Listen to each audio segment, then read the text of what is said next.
But sort of moving on and zooming out a little bit with the Pelicans, they're about 2.4 million projected to be from underneath the tax, given 14 roster spots, and that includes the eighth pick or the hold for the eighth pick.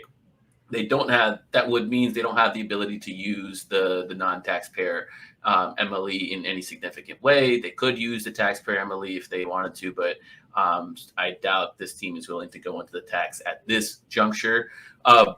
When you look at the roster spots and kind of the players the Pelicans have, and you talked about this maybe a little bit of a quiet offseason, do you feel like there's any kind of pressing need to gain more breathing room underneath that tax line, and maybe try to move off a guy like, let's say it's Devontae Graham, or maybe it's even Garrett Temple and his $5 million or whatnot, so they can perhaps bring in someone else? Or do you feel like, hey, this is still a wait and see? There's no rush here. They have their core rotation locked. Just kind of collect data at this point. I'm still holding out hope for that Garrett Temple buyout and assistant coach hiring for a number that's almost exactly the same as his salary this year. It's coming. Oh man, I would love to see how that one goes. Cap circumvention at its finest. Yeah, that would be amazing. And then he retires from coaching when they need somebody on a 10-day and slides back in as a player. So a couple things. One, I think Devontae Graham, obviously it's a juicy number sitting there trade-wise, right? It's that mid-range contract you kind of need to have to get something done. I think the thing I think about with Devontae Graham is I think he was miscast early in the year. They needed too much out of him that's not what he is. I think he is your classic sixth-man scoring player off your bench. I think now he's set up better to do that than he has been at any other time, because I think he can pass and he can be a playmaker, but he really works better with other passers and playmakers. So I think when you have guys like Ingram and Zion and McCollum, McCollum and him is together in the backcourt. That's a little problematic defensively, but putting them on the floor with two of those guys or even all three of those guys, I think you'll look a lot better. I'm a big Devontae Graham fan. I really think he can play, and I think it was a little miscast. But alone, that's probably the best piece of salary matching they have, aside from Temple.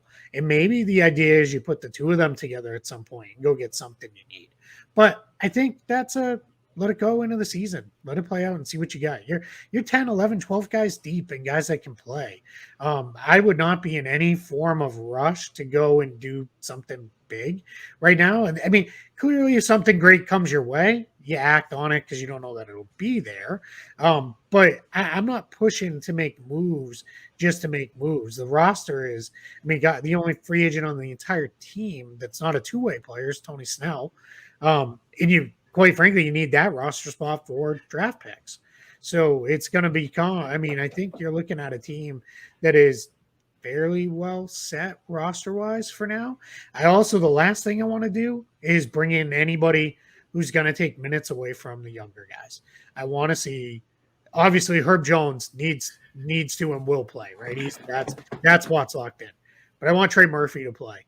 We saw what he can do as far as loosening up the floor with his shooting. I still think there might be something there in Jackson Hayes. I'm not quite as enthused as I once was with him, but there's still something there, still something worth exploring that studio space with. Jose Alvarado has to play now. So there's a lot of guys on this roster that you're going to go. And that we didn't even touch on a guy like Kira Lewis. When he gets back from his injury, you want to make sure you have minutes for him. I think whoever they draft at 8, probably it's I hope they like Birmingham, because you're probably spending a lot of time there, just the way the roster is built. But that's okay, right? That's good. They're well positioned to take literally whoever the best player they think is going to be in the draft. Not who that player is today, because that guy's not probably going to get minutes. It's whoever you think is going to be the best player when you pick at 8. So lock. Yeah, I know it's not fun, right? Because fun is trades and signings and all that kind of stuff. Let the season tell you what you need as it goes, whether that be performance or injury wise. Yeah, you had Schmidt looking like Mr. Burns over there when you were talking about your let the young guys get minutes, because that's exactly what you've been preaching. Yeah, that's what we've been asking for all season, especially with Trey. who took a little while to break into the rotation on a bigger capacity. But you brought up the 8th pick, and you mentioned they're in a position to take the best player who they think is going to be the best player in the future. Would that be your preferred philosophy with this 8th pick? A lot of people have kind of floated a couple different things, whether to use 8 and then the conjunction of your movable salary with, whether it's Devontae Jackson, Temple, or whatever, to go get maybe an impact vet, or to use 8 to move off of Devontae and trade back into the draft a little bit, maybe draft someone that's more ready. I know I feel very strongly about a certain philosophy, but I just wanted to get your thoughts on what they should be looking to do with that. Yeah, I tend to think when you're super close, like, for example, I'm not trying purposely to take this back to the Celtics, but them trading a pick to go get Derek White, at that point you felt like we're really close. Go do it. That's the time to do it. Yeah, I don't care about another kid who's 19, 20 years old developing at the end of my bench and in the G League right now. Go when you're close, go do it. I don't think they're quite that close. I think they can be really, really good. And maybe if we get into the season and it's proven, hey, you know what, we're kind of there, then go make that move. But I think what you need to do with the pick right now is I would pick like I said, the guy who I think is going to be the best player, whether that's 2, 3, 4 years from now, that's the player I'm going to go after. Trade back and add a guy who's maybe a little bit more ready right now. My question would be, how ready is that player going to be to beat somebody else out who's already there? I just can't see that. Right. Maybe if you were picking in the top 5, maybe then you could say one of those top 5 guys is going to break in. I just don't know. I mean, I don't even know you're getting that guy at 8 necessarily. Certainly don't think if you drop back into the mid-teens that you're getting that. And then I also would ask too, what else are you adding if you're going to drop back there? What's the other capital? You get more future picks because at some point you run out of roster spots. We're kind of seeing that play out right now. So when you run out of roster spots, then having a million draft picks, this is why I think you two guys know this. I'm not super high on Oklahoma City. It's really important that they moved up into this top 3 because I don't know that they're having a million draft picks is great. Because they don't look like they're all going to be all that good. Then what are you going to do? And you run out of roster spots. And you know what? The other 29 teams know it too.